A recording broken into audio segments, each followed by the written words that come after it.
Why are jobs where you work your brain paid more than jobs where you work your body? Generally, the rule is the more complex a problem you have to solve, the more you get paid, and the ceiling for abstract complexity is a lot higher than for physical complexity. There's more people willing to do labor-intensive jobs than people willing to learn abstract mathematical knowledge for engineering or memorize a whole heap of textbooks for law. My professional background is exceptionally varied, as I have ADD, but I'm also extremely hardworking and able to teach myself nearly anything. I also live on the Gulf Coast of Louisiana, where oil is still king. I currently is a software engineer for a geosat provider.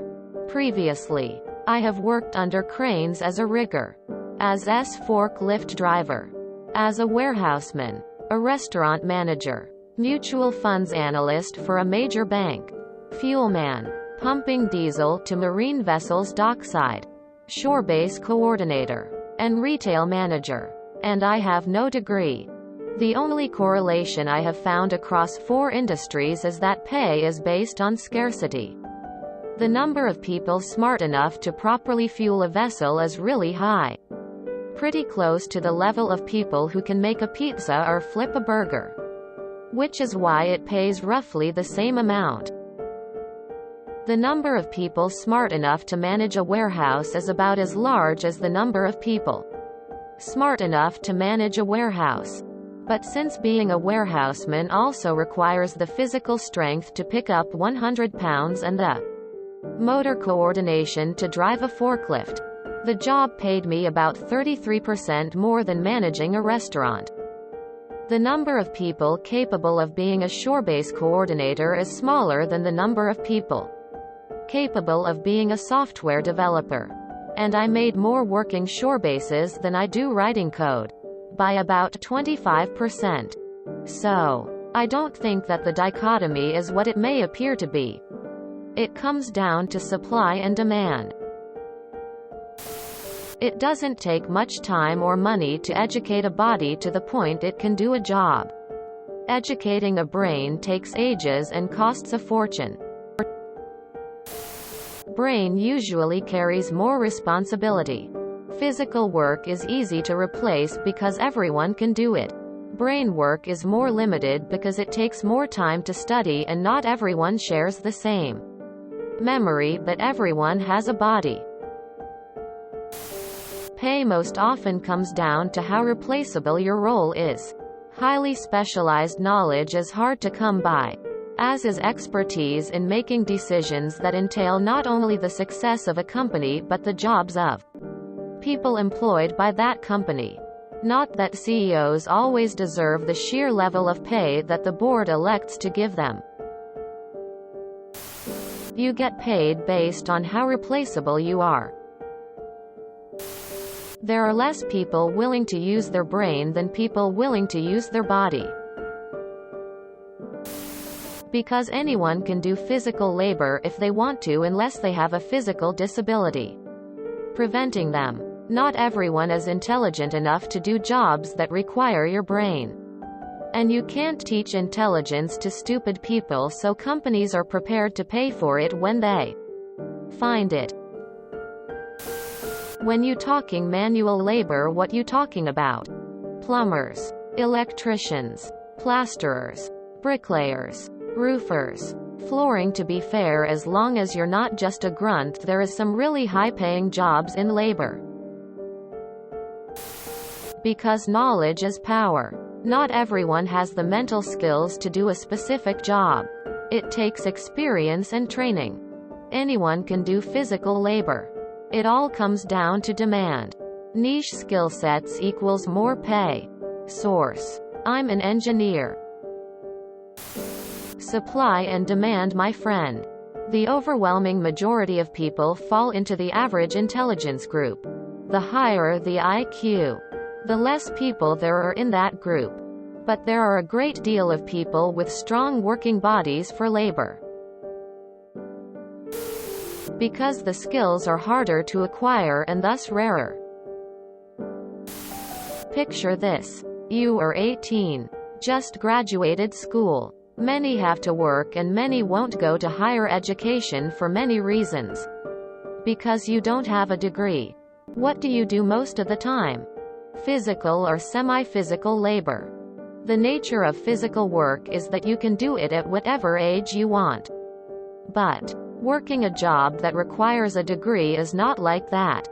Not all people graduate and not all people work in their field, and graduating takes time. So, because there are less people with higher education, the monetary value of their work increases.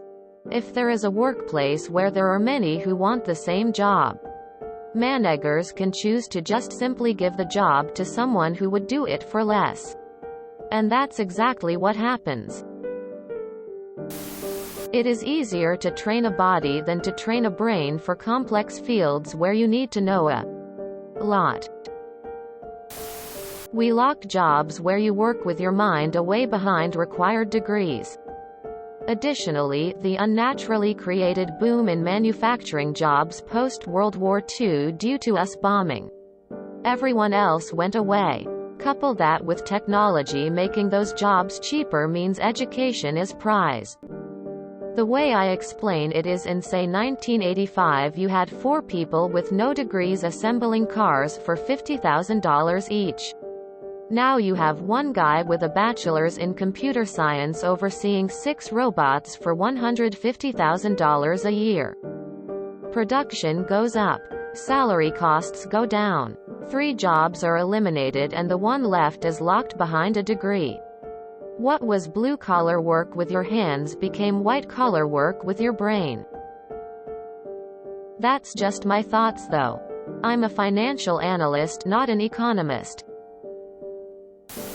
There are more people that can just sign up with no prior training and do a labor-intensive job than be a neurosurgeon. However, there are generally more people of color working those jobs, and society has grown to look down on people working those jobs and thinking they don't deserve as much.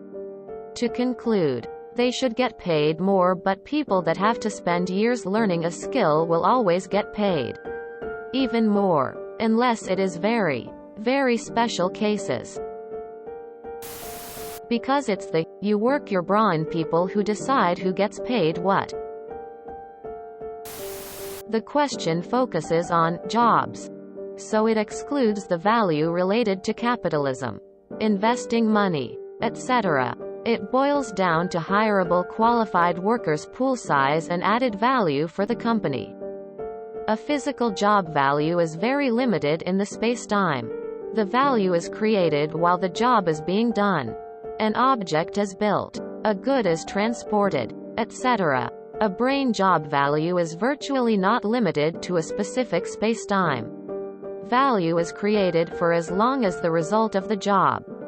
A design, a software, a study, etc. is in use, and the result of the job can be used in many different places at the same time.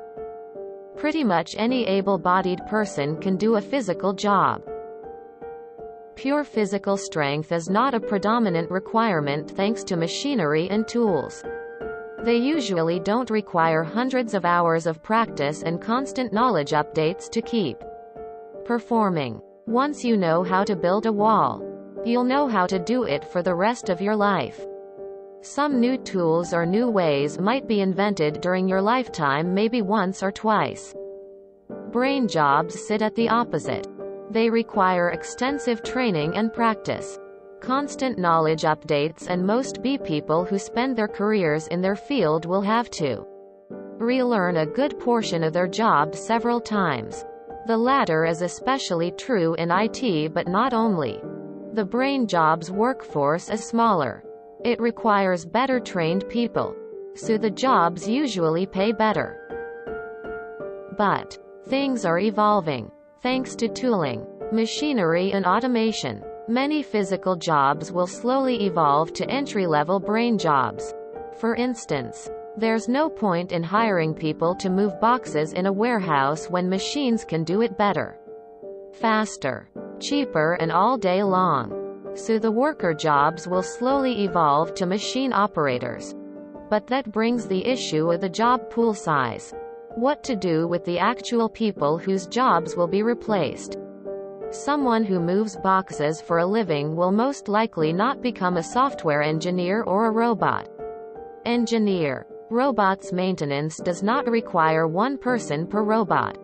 Given the trend observed over the past few years with the gig economy, I fear the people who will get replaced will have a more difficult time surviving. Ideally, find a job that needs a bit of both.